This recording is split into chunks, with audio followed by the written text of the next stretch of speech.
경찰이 돈봉투 수수 의혹을 받는 정우택 전 국회 부의장에게 구속영장을 다시 신청하지 않고 불구속 송치했습니다.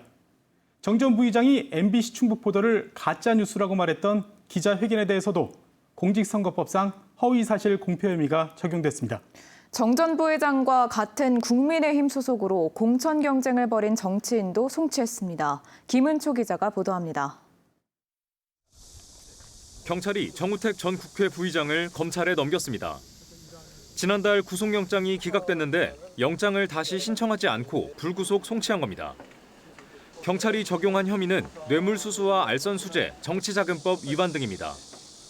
정 전 부의장이 청주의 한 카페 사장으로부터 700만 원의 현금과 선물, 식사 대접을 받고 청탁을 해결하도록 도와줬다는 혐의입니다. 공직선거법상 허위사실 공표 혐의도 추가로 적용했습니다. 지난 2월 MBC 충북 보도를 통해 돈봉투를 받는 CCTV 영상이 공개되자 정 전 부의장은 기자회견을 열고 MBC 충북이 가짜뉴스를 퍼뜨렸다고 맹비난했습니다. 경찰은 당시 발언이 거짓말이라고 판단했습니다.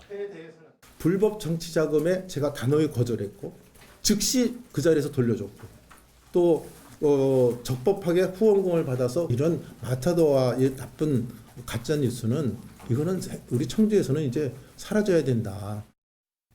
경찰은 정 전 부의장과 공천을 두고 국민의힘 내에서 경쟁했던 정치인도 검찰에 송치했습니다.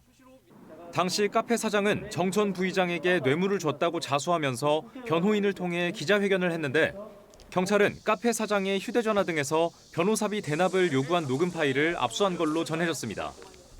카페 사장이 자신의 친구인 군수 출신 정치인을 통해 정 전 부의장의 경쟁자였던 정치인에게 변호사비를 요구했고 이를 약속한 정황이 담긴 내용입니다. 경찰은 두 정치인이 정 전 부의장의 공천 탈락을 목적으로 공직선거법상 금지된 기부 행위를 한 걸로 판단하고 있습니다. 실제로 카페 사장 측이 기자회견에 나서 돈봉투 수수 의혹을 폭로한 뒤 정 전 부의장은 총선 한 달을 앞두고 공천이 취소됐습니다.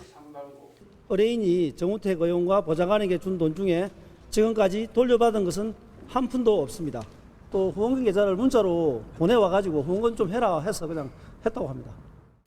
정 전 부의장과 경쟁하던 정치인은 변호사비 대납을 약속했다는 혐의에 대해 말도 안 되는 얘기라고 반박했고 군수 출신인 다른 정치인은 친구인 카페 사장을 개인적으로 위로하고 조언해 준 거라면서 법정에서 진실이 가려질 거라고 밝혔습니다.